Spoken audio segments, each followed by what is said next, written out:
Hi everyone, welcome back to my little YouTube channel. Today is another random video because today we've purchased a new heater for the house. It's a Dyson Pure Hot and Cool. I'm going to do a little unboxing, talk to you a little bit about the heater and give you a couple of demonstrations. It's only going to be a short video because there's not that much to say about the heater. But I'm going to start the unboxing now and show you exactly what this thing's all about. So I'm not going to unbox it, I'm not going to show you exactly me cutting the wrapper up for the whole of the video, but giving you a little gist as to what the thing does.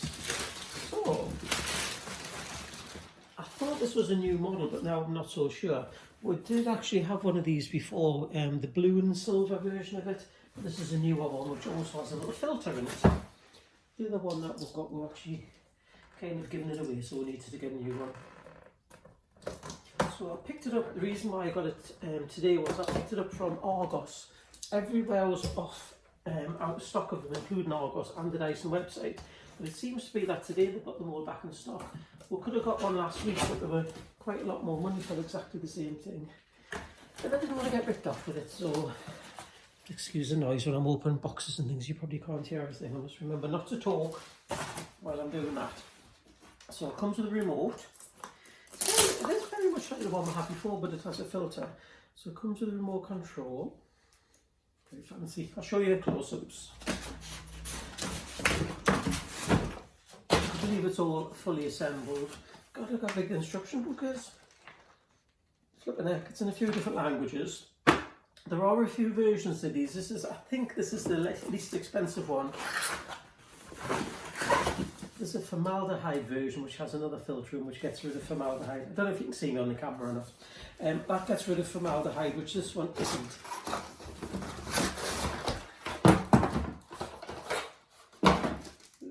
Box off. So it is fully assembled. I haven't even seen it in the flesh anywhere else, so this is as new to you, new to me as it is to you. So there's the box that's all finished with. Here is the heater. Top tip, don't pick it up by that. Everybody picks the heaters up like that and you're not supposed to. So it tips forward and backwards. There's the filter in it, which I think you slide that forward a little bit. So this is the filter, which isn't washable. I'm just looking at the instructions. Actually, I'm not going to take it out. The filter's inside there. It's not washable, so it is one that you have to replace. It should last at least a year, depending on use, obviously.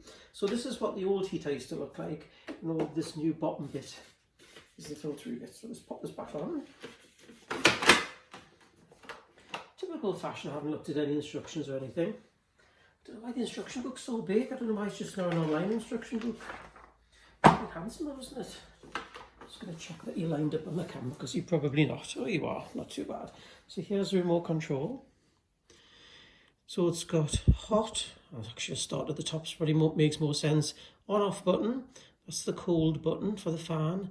To be honest, these things aren't very good as a fan. It doesn't cool anything. People think that the cool is also got air conditioning and it hasn't. It is just a fan.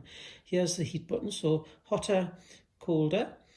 And this is the power of the fan, I think. There's some sort of timer, which I need to investigate. That's for oscillation to make it go left and right.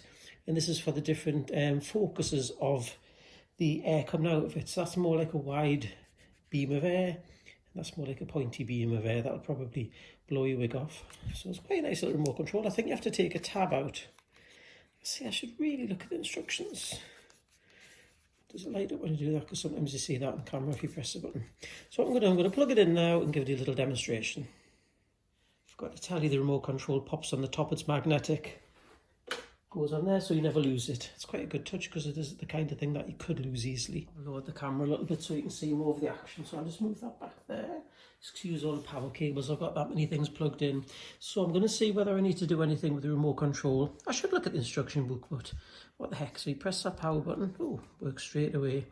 So when I press the power button, it's come on to 23 degrees. Just zoom in, see if you can see. Excuse my shoddy camera work. I think you can see the screen. So I'm going to turn the temperature. Oh, there we go, lights up. So I'm turning the temperature down. So if you set that to 15, what we'll do, we'll heat the room up to 15 degrees centigrade and then cut off. And then to make it hotter, so if you want the room to stay hotter, set it to say 25, or what's the hottest? Oh my gosh, 37.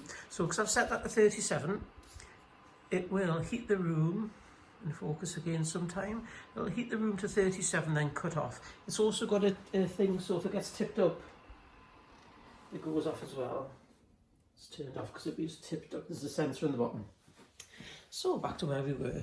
Turn it back on again. Now when you turn the fan up, here's the fan settings. We can feel the heat there, it's affecting the camera. And then I'm going to press oscillation. I should really show you this, shouldn't I? I should press oscillation on the remote control and it turns like that. Ooh, it's got noisy. Ooh, that's lovely, that. And as well as pumping out heat, it's sucking the air in and filtering it, so it's going to come out extra clean. So I'll turn oscillation off and the fan will probably slow down. And I'm going to change the settings and zoom in differently. I just filmed a whole load and didn't press record. So what I'm going to do now is press the cold button, turn the fan up. I'm going to tell you what it's like. It doesn't cool anything. If anyone says it has any sort of cooling, it isn't true. It is just a fan. So it is an expensive fan heater and an expensive fan. At £400, it isn't cheap. But believe it or not, this was the cheapest one. There's actually £600 one. Now, I did test these before and I did film this before, but I forgot to press record, which is very professional. If you press this direct button, it absolutely feels different. That's just the fan coming directly towards you. If you press that button, which is the wider button, you can't really feel anything in front of you, but you can feel it to the sides. Very cool, pardon the pun. So I'm going to put it back on hot. It's very hard to film, talk and talk over a fan. I do apologise for my waffling. I'm sure everybody's switched off by now. So that's it on hot. So that's 37 degrees. Now if I turn the fan up, which is on, and now oscillate, that would probably heat the whole of this living room. You are paying because, oh yeah, it's kicking off. You are paying because it's a Dyson. You're paying a lot because it's sort of a trendy accessory. It is at the end of the day a fan and a fan heater. You can get a fan for £10 and you can probably get a fan heater for £10 as well. And you can probably buy an air purifier for £50. So it's not an essential piece of kit and it's not something every house has to have. But if you like your gadgets and stuff, it's quite suitable for anyone who likes things like that. Now if we turn the oscillation off when it comes round to the front, I think it's going to stop making this much noise. 2 seconds. It's going to sound lovely on the microphone, I'm sure, the fan. Turn the fan right down. So I'm going to have a look at the instructions to see what bits and pieces I've missed off telling you about. Probably loads. Just flicking through the instructions to give you a few little tips. As I said, if you tip it over, it actually switches itself off. This pops on the top. It's magnetic. It has got instructions on how to use the various different settings. So the mode ambient, mode something else. It's in a different language. I'm not even reading the English part, which is very sensible, Mr. Forrest. Clear. Oh, here we go. This is the English part. The instruction book's ridiculous. Size of it's stupid. Anywho, so heating and cooling modes, I've told you about that. Fan mode, magnetic button, I've told you that 100 times now. You can swivel the bottom so it's pointing up or pointing down. Diffuse mode, press the wide angle button, which is that button there. And if you press focus mode, that's what that one's called. It's not called pointy mode as I've been calling it. It's called focus mode. Speed control, it's quite straightforward to be honest. There's a whole lot of gubbins about it for nothing. And there's me waffling on doing a YouTube video. It tells you how to change the batteries. To clean it, it says don't spray any chemicals on anything, which is quite understandable. What you should do is get a soft brush around these areas. This is where it sucks the air in, so you need to put some sort of dust in action there. It tells you how to change the filter. This is all very exciting YouTube stuff, I'm sure. And that's everything. There's not much to say about that. It's a fan heater at the end of the day.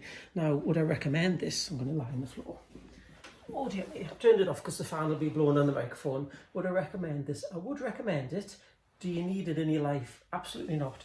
At the end of the day, it's a very expensive heater. Is it any more economical than a fan heater? Probably a little bit.